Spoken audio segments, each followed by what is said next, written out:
আসসালামু আলাইকুম। সবাই তো মোচাম্বির পুডিং বানায়, তাই আজ আমিও বানিয়ে ফেললাম। সেজন্য আমার 3টা মোচাম্বি খোসা ছাড়িয়ে নিলাম।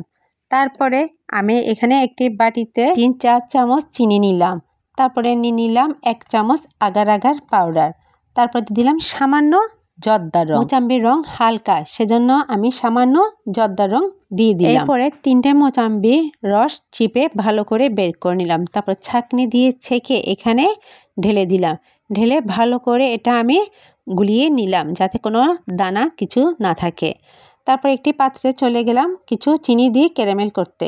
ক্যারামেল হয়ে গেলে তারপরে আমি ওই যে গুলানো ব্যাটারটা মোচাম্বি রসটা ঢেলে দিলাম এখানে। একটু চিনি কম হবে মতো লাগলো, সেজন্য অল্প একটু চিনি দিয়ে দিলাম। আপনারা আপনাদের স্বাদ মতো চিনি দিয়ে দিবেন। এরপরে উতলিয়ে যাওয়ার পরে আমি একটি বাটিতে ঢেলে সেট হতে কিছুক্ষণ সময় দিলাম। 1 ঘন্টার পরে ফিরে এসে দেখলাম ভালো করে জমে গেছে। দেখুন কি সুন্দর জমে গেছে। এটা খেতে খুবই মজা হয়েছে। দেখতেই পাচ্ছেন কতটা পুরুত্ব হয়েছে।